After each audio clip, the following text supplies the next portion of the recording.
My name is Daniel. I'm 30 years old, and the story I'm about to tell happened to me 12 years ago. Since I was young, I always believed in the existence of haunted mansions, but I never imagined that one day I would experience something so terrifying and surreal myself. At the time, I was 18 years old and just starting college. Today, I'm a psychologist, but back then I was still adjusting to the new routine, meeting people and making new friends. One day, during a class about how the mind can play tricks on us, the professor mentioned examples like shadowy apparitions, noises in the middle of the night, and extreme fears. In the middle of the explanation, a student interrupted everyone and with a serious expression said, "You can think what you want, but in that mansion near the town square there's a ghost. I saw it."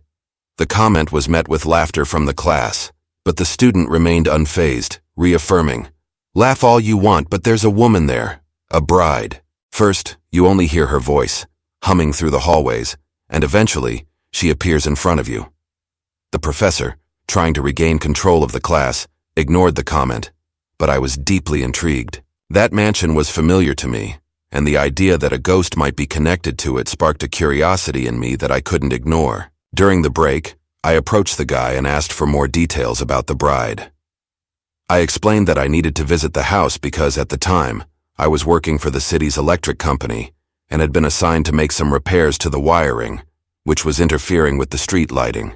The guy, still serious, replied, "Then be very careful. The house has been abandoned for years, and I don't know if you'll be able to do any repairs there. The mansion belonged to a couple who were about to get married. They had a small child who was supposed to carry the rings at the wedding. By luck or fate, the boy fell ill that day and couldn't go to the church, staying at his grandmother's house. I say luck because a horrible tragedy occurred during the ceremony. The groom was already at the altar when the bride entered, singing down the church aisles. At that moment, a group of lunatics, terrorists, stormed in and started shooting. The groom died instantly and the bride was gravely injured with a lung punctured. Knowing that her end was near, she begged to be taken back to her mansion, where she wanted to die. Her friends granted her wish and she held on for a while, but as soon as she was placed on the couch in her living room, still in her blood-stained dress, she uttered her last words, "Tell my son that I love him." And then, she passed away. Ever since, her ghost seems to be trapped in the house. The bride appears to anyone who says the words, "You may enter, bride." She believes she is still at her wedding and starts singing, appearing in the dark corridors of the mansion. The guy finished his story with a distant look, as if he were reliving the moment. I was shaken by the story, but at the same time I felt the need to face that fear. The next day, around 9 a.m., I went to the mansion with the keys I had received from the electric company. The sight that greeted me upon entering the place was desolate. The large rusted gates, the garden dry and forgotten by time, and the dust covering the entrance rug. Everything there seemed laden with a dense melancholy, as if the place held on to painful memories of the past. When I opened the mansion doors, I was immediately greeted by a strong smell of mold. The atmosphere was cold and gloomy, and the silence was almost deafening. There, in the room where the bride had died, a long, dark corridor stretched out before me. In my mind, I could visualize the tragic scene, the bride dying on that couch.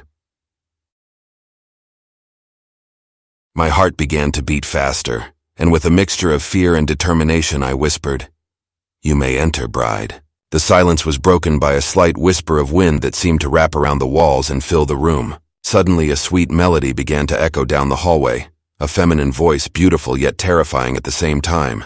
It was the bride. The song grew louder, and as I looked down the corridor, I saw a white figure slowly approaching. As the figure became more distinct, what had once been just a vague blur now revealed the pale face and blood-stained dress of the bride. Her skin was ghostly white, and her eyes, deep and dark, seemed like abysses that absorbed all the light around them. When she finally stopped in front of me, she tilted her head slightly to the side, as if trying to recognize me. It was then, with a choked voice, that I said, "It's me, mother, your son." The truth is, I never worked for the electric company. I had the keys to that mansion because it belonged to my family. I was the child who, tragically, lost his parents at the age of 6.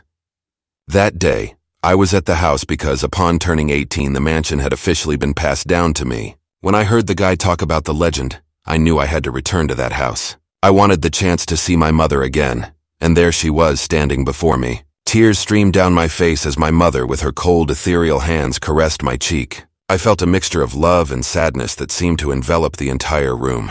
In an instant, like a flash of light, she disappeared. I knew the whole story. My grandmother had told me years ago, preparing me for the day I would inherit everything my parents had left behind. I realized that my mother's ghost wasn't trapped in that house because of my father, but because of me. She wanted to see me one last time, and somehow I felt the same. Today, I live in the mansion with my wife and daughter.